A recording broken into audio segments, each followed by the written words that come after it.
Welcome to the Money Tales podcast. I'm Cammie Doder. And I'm Sandy Brager.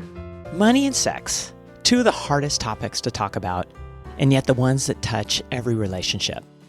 Dr. Claudia Six has spent decades helping people open up about both, and what she's learned may surprise you. In this episode, she shares how her unique path from growing up in Paris to counseling Silicon Valley entrepreneurs has shaped her understanding of connection, vulnerability, and the role money plays in our lives. Here are three key money topics you'll hear in this conversation. First, how growing up with legacy of wartime frugality shaped her views on money. Second, why wealth doesn't shield people from the same relationship struggles as everyone else. And third, how money and power dynamics affect intimacy and why vulnerability is the bridge between them. Now it's our pleasure to bring you Dr. Claudia Six's Money Tales.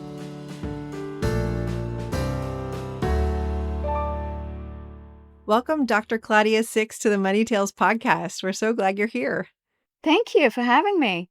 One of the things that's happening in our society that has been reported on in the news and in the media in all sorts of places lately is an emphasis on encouraging young people to get married earlier in life and or have children earlier in life. I have been thinking about marriage and having children as one or two, actually, two different life events that really lend themselves to money conversations. And as I think about this national topic, I want to make sure that anyone out there who's thinking about marriage and or having children, regardless of how old you are, what your gender is, where you live, regardless of anything very personal about you, I hope that you're having money conversations with your partner. I think marriage and childbearing are two of the most important times to be having productive money conversations. I always get concerned when people are about to get married or about to have children together and they're not having these conversations, because when we're not talking about money, we tend to make assumptions. And starting a new life together or a new life with new family members in it based on assumptions can be difficult. Yeah, and Sandy, like you were hitting at, like when you're younger, sometimes you think, oh, there's no money. Why would we even talk about it? Or there's not significant amounts of money. Why would we talk about it?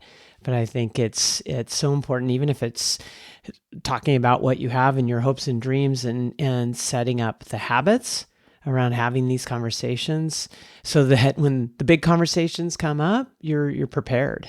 That's right. And things can change financially within a couple's lives together, regardless of whether they're married or not. So it is important to have that practice, to have those conversations, to set expectations, not only of what to expect, but of what not to expect. And what do you expect of each other? It's really important. Yeah. As my kids say, they remind me, I say, practice makes perfect. And they say, no, Mom, practice makes progress. That's what they've learned in school. And I love that. It's so true. You're never so perfect. Important. Yep. So any life event, but particularly when you're choosing to spend the rest of your life together in a way that's governed by a legal contract or is not, be having those money conversations to make sure that you and your partner are on the same page and are jointly making decisions that impact both of you and potentially a future family. Well, it's my pleasure to turn our conversation over to you, Claudia. Would you share an introduction, brief overview of who you are, with a couple pivotal moments that really influenced the person you are today? Sure. I'm Dr. Claudia Six. I was born and raised in Paris, so that shaped me, Paris, France, because as a clinical sexologist and relationship therapist, people in France are more open-minded and have more ease with the topic of sexuality. So that's definitely significant. At the age of 16, I got kicked out of public school. I lived in a, low middle class suburb just outside Paris. And I got kicked out of public school for having a bad attitude. But my mother pulled some strings and got me in a private school in Paris. So I had to commute. But I was in a private school with a very different population. I was with diplomats' kids and wealthy business people's kids. there was one girl who was a supermodel. I'd see her on, yogurt commercials on TV in the evening. So I went from this low middle class neighborhood to a very wealthy circles that I moved in. And I had already been moving between France and England and California and different cultures and different financial and social cultural environments. And so, these teenagers, they're just troubled teens, just like everybody else, trying to get through the day and figure out who they were. But it really made me realize that everybody puts their pants on one leg at a time, and everybody deals with the same struggles. So that's one thing. Another event that was significant is when I was 15, my friends were all dating and, dating boys and having sex. And I personally was a very late bloomer. So even though I had all the information at a very young age, I didn't have the hands-on experience, but I was the one saying to them, don't do anything you don't want to do. Make sure you're on birth control. Make sure that you're getting something out of it and it's not just for him. And so, one day a friend of mine said, God, Claudia, you always say the right thing. You always make me feel so much better. You should be a sex therapist one day. And we just kind of laughed it off. And lo and behold, here I am. So those are two significant events around the same time. Those are very significant. Oh my goodness, Claudia, that's so interesting. And we always like to understand, like you had this confidence around sex. Let's hear about how you gained confidence or at least understanding around money when you were growing up. This child had such interesting exposures to wealth, I think, as, going to this private school from the public school and where you came from. How did you start learning about it? Because it sounds like it impacted you. Well, my parents divorced when I was 7, so I was raised mostly by my single mom who worked full time. And I was aware that she worked full time and that there wasn't a lot of money. And also, something else that's significant is my parents both grew up during World War II in Europe. So my grandparents grew up in World War I and raised their kids in World War II. And that really shaped, even today, I catch myself. There's this culture of frugality. And I mean, my grandparents were recycling when I was a young child, before recycling was a thing. So this sort of legacy of not wasting and being mindful and saving has definitely is inculcated in me at a young age. Claudia, I'm wondering, with that background, as you got older and you decided to pursue a career for yourself, was it your childhood friend, her voice sticking in your head, that really helped you chart your path? It was that conversation with her and then subsequent conversations with friends, like in college, who I would be of support around relationship and sexual issues.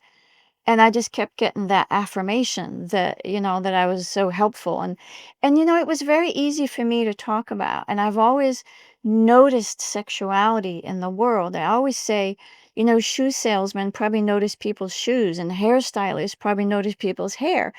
And I just noticed sexuality. It's just what I was most aware of. And, I'd be on the metro in Paris as a young child, and I would see, homosexuals and transgender people and sex workers, and they were just part of general population, but I was aware that there was something about them that was different. But it's like nobody made a big deal about it. And so there was always this ease around that topic of relationships and sex. And I just realized that it was something I had an affinity for, and I wanted to help. And being, a physical therapist or an art therapist was not my thing, but but this was my thing. So you decided to become a sex therapist. I'm curious, how did money play into the decisions you were making at that time when you were starting off in your career? Well, I had to find the money for grad school, so that was one thing, which I did. When you learn to be a therapist, they teach you to have a sliding scale. which I did briefly, but I found that the sliding scale clients tended to be the most unreliable clients. So I quickly let that go. And that was when I was getting my master's in psychology. When I got my PhD in sexology, there wasn't that mindset. Money has never been a driving force for me. It really, really has never been a motivating factor. It's a reality because, I had to pay for my education, I had to pay for my cost of living expenses, but it's never been a driving force. Or maybe that's why I'm not wealthy. But yeah, money didn't play a big part. But I was very aware of money in my clients' lives because I had a lot of wealthy clients. Oh, say more about that. What were you noticing as you're helping in one realm of their life? Did money play a part? Were you coaching them in the area of money? Ironically? No, but it played a part because I saw a lot of very wealthy, very successful, like Silicon Valley entrepreneurs who worked, 12, 16 hours a day and then had relationship problems or sexual problems. They had the golden handcuffs. They were so focused on making it professionally and financially that they neglected their relationships. And they didn't have the energy left for, their sex lives. I also noticed that a lot of people were um, driven by money because it gave them a sense of self-worth. They didn't have enough sense of self. And so money was something that they used to prop up their ego. So that's another thing I noticed early on. But I also noticed that the wealthy clients dealt with the same. I mean, I had clients who were like bakers and farmers, like literally. And then I had clients who lived in, mega mansions. And everybody struggles with the same stuff. Everybody wants to be loved. Everybody wants to be received. People, don't want to be vulnerable. It's the same stuff for everybody. It's really interesting because I think about the taboo subjects in our society. You have death, you have sex, and you have money. You are spending your professional career helping people face their sexual challenges. And in exchange for it, you're paid money. Yeah. And so you mentioned before that the sliding scale didn't quite work. And I'm curious if you have any thoughts about why that is the case. And taking this strand further, you mentioned that you're not motivated by money, but money is a reality. So I'm wondering how you think about valuing the services that you're providing to your clients. I think I'm good at what I do, and I charge a reasonable fee, a competitive fee, and I have no qualms about charging money for what I do. But I could probably charge more, but I'm more interested in connection than I am in money. So I always charge people Hmm. for my fee. I don't do any pro bono work, except with my friends.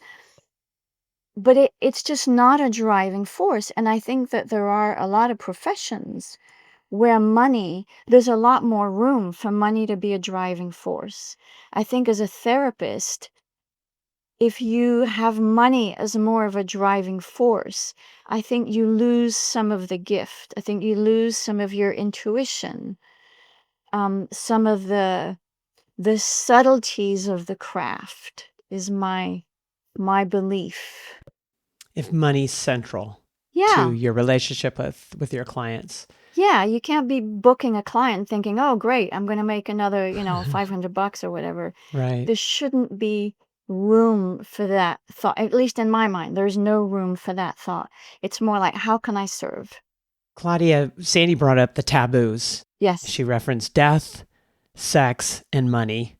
Let's not worry about death, but let's talk about the taboo of sex and money. And you even gave your perspective. You live in California now, you come from France, and the differences. Why do you believe societies develop these taboos, whether it's sex or money? I think it's because people derive a sense of self-worth from their money, a sense of their own value. You think the same with sex or? Yeah, does Mm, sexuality lend itself to personal identity? sex is vulnerable. Sex is vulnerable. Money is more something that gives you status. What you do in the bedroom doesn't give you status unless you're an exhibitionist, and that's another show. That's a different. Yeah, I think it's because people derive a sense of status, so they don't want you to know if they don't have a lot of money. But then people don't want you to know if they're not having a lot of sex either. Hmm. So there's this expectation that everybody's having sex and everybody has a certain amount of money. So that's how I would differentiate. Money gives you value, sex is vulnerable. I would think that, well, I do think that having productive money conversations involves quite a bit of vulnerability also, I because it agree. causes us to take off that mask. And so I'm curious, as a therapist doing the work that you do, what tips and tricks do you have for our listeners to help them with vulnerability? Whether it's related to a money conversation or a sex conversation. Or sometimes I think there's actually a high correlation between money and sex, although it sounds like maybe It can that's be. not showing up in the work you're doing. Oh, no, that shows up. Absolutely. That shows up. I would say know that having the difficult conversations is what has the most potential to enrich your conversation. People think, "Oh, no, that's too hard. I don't wanna go there. It's too dangerous. We'll have a fight and the relationship will deteriorate." I would say it's the opposite. Have the vulnerable conversations, whether it's about what you wanna do in bed or how you wanna spend your money or the fact that one of you is working and the other one isn't and how that feels and the power differential. Have those conversations. I talk to clients about money all the time, whether they have money and how they manage it, because that's important. Can you say a little bit more about that, Claudia? Yeah, is it important in the work you do? Yes, because it impacts the power differentials and whether or not people feel they have a voice. So I ask whether they have joint accounts or separate accounts and why not, and how they make those choices, how they make decisions about how to spend money. Does one person have more voice than the other? How they make decisions about investments they might make. There's wealthy couples where one person's an entrepreneur and maybe the wife, just for the sake of, this conversation, is a stay-at-home mom and lives in luxury but feels powerless because he's the one making the decisions about the money and she's resentful because she feels like she doesn't have a voice and he doesn't really understand. But you live in this beautiful house and what's mine is yours.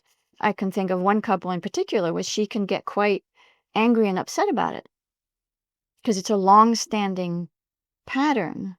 And also, people have secret bank accounts or they give the kids money and they say, oh, don't tell your dad, or they still give money to an ex-spouse and their current spouse doesn't know about it.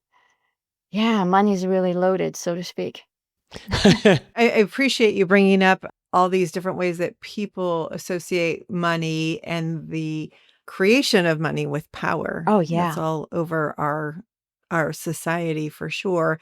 And what you have described seeing in your clients, we have also seen in ours, regardless of who the wealth creator is, Yeah. the other person can feel a bit at odds if they're not having money conversations. Mhm. How does this impact their sex lives? I think the power, money, sex triangle isn't totally clear. I have some ideas, but One dynamic I see is, for example, assuming a heteronormative situation, if the wife is the high-powered professional and the dad is a stay-at-home dad, she has a lot of power out in the world, but when she comes home, she doesn't want to be the one making all the decisions.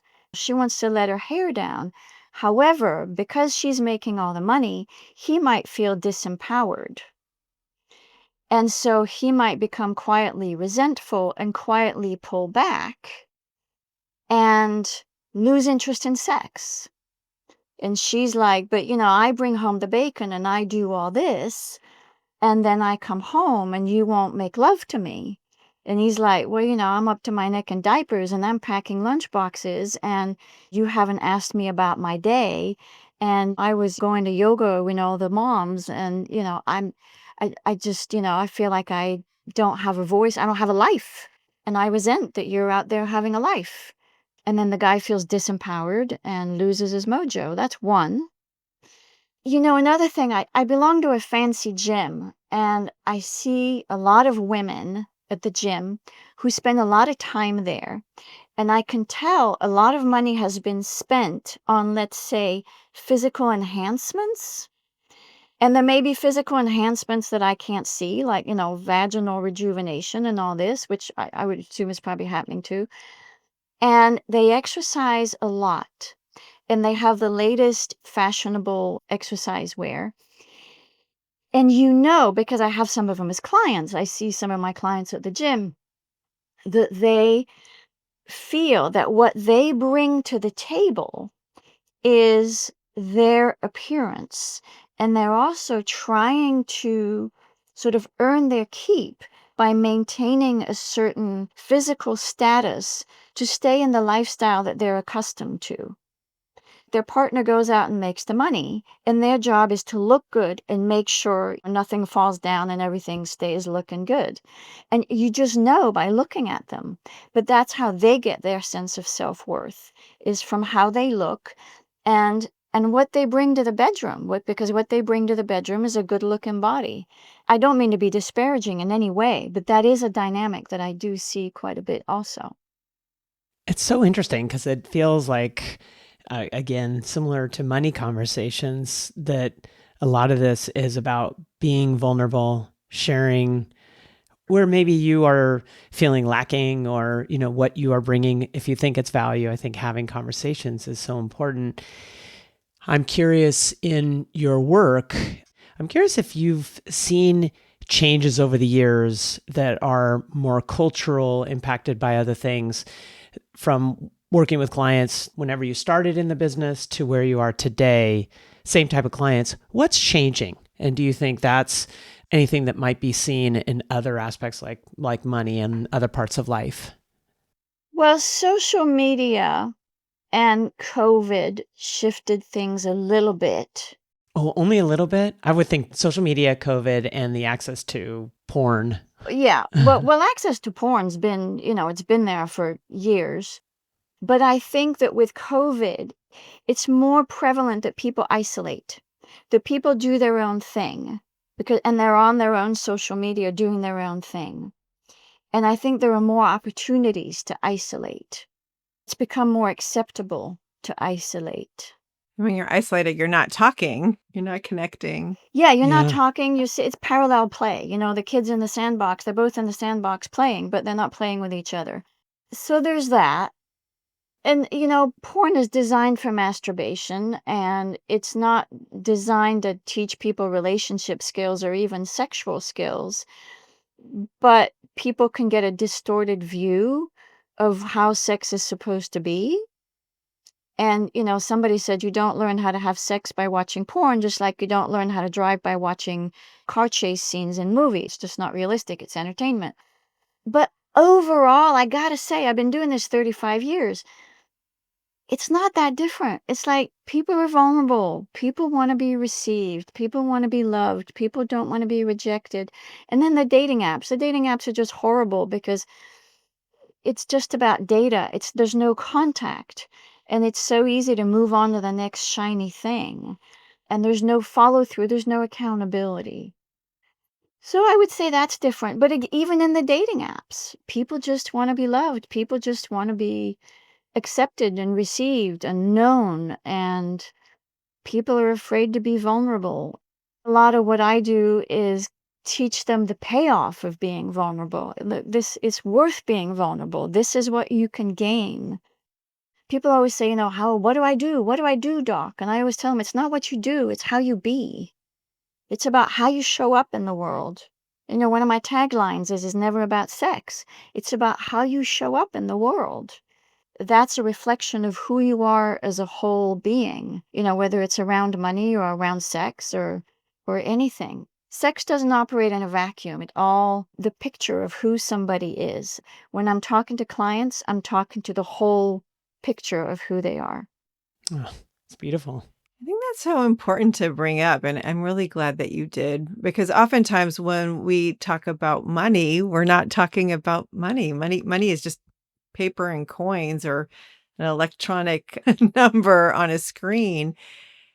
It's really life that we're talking about when we make money decisions. It's prioritizing one thing over another, and bringing your whole self to money conversations is also important.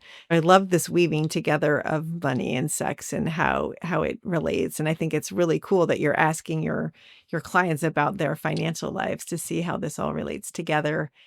And I'm wondering, Claudia, if you could be in charge of how we all live our lives, what advice would you give to us, maybe as young adults out in the world? What would, in your opinion, lead to a more satisfactory life all around, but especially on the sexual side of things? A more satisfactory life all around, I would say, is find balance. I always say life is like tree pose. You know that pose in yoga where you're standing on one foot and and you're constantly making all these micro adjustments so you don't tip over? Life is tree pose. Find balance. Because if you have balance, you'll be better able to make financial decisions based on what's meaningful. And you'll be better able to show up in your relationship. And you'll be more in tune with what is authentic for you sexually. So I would say the one piece of advice is find balance. Get plenty of sleep, get plenty of exercise, drink water, get therapy. I also heard get vulnerable. Yes. And that's something we talk a lot about with money conversations. Get as vulnerable as you feel comfortable. Sandy's got a great saying. That's where all the joy of life is, if you get in your, outside your comfort zone, and that's getting vulnerable. And I think about that in your work and in our work with clients. And then how do you help someone get vulnerable? And that's about creating a really safe space. That's powerful and priceless and the best gift we can give. Yeah, I have a couple comments. When Sandy said, it's not about money. When couples are talking about money, it's often about how appreciated they feel, especially men. So it's not about money. And people confuse vulnerability with weakness. Mm-hmm. You're never stronger than when you're vulnerable. Being vulnerable is not weak. On the contrary, you have to have the emotional backbone to be vulnerable. I have found, and not to sound cocky, but at the beginning of the first session with clients, I always sort of get a weather report, how are you doing? And they usually say, oh, I feel kind of anxious. And by the end of the first session, I say, so, how has this been? I'm not fishing for compliments, but how has this been? And they're like, oh, you made it so easy. We're so comfortable. It was easy to talk about. We feel very supported and heard. And so if you model authenticity, it's like people will go there. And I think this may be counterintuitive, but now that most of my sessions are, teletherapy since COVID, and people do it from the comfort of their home. Their cat and their dog are there because they always want to be where you are.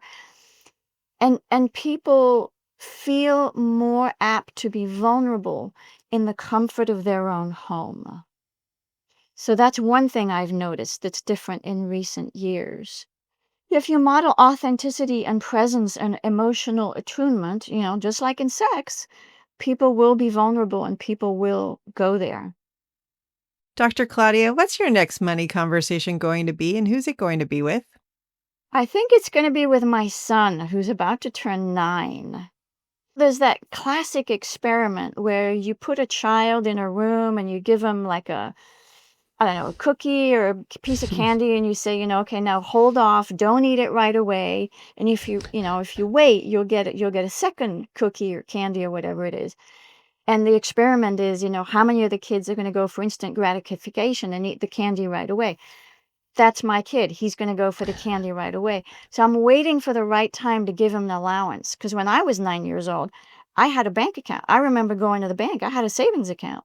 And I remember I had the little book where I logged it. And he's not ready for that. I'm waiting for the right moment to talk to him about having an allowance and managing money.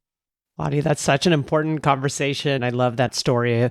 I think about that. I've got one kid who would just put the Oreo right in their mouth, and I have another one who'd sit there and it would kill her, but she would wait. She knows. And it's so Yeah. finding the right time for each person. Everybody's different. Yep. I love that you're talking with him about money. Oh, yeah. Where's the best place for our listeners to find you?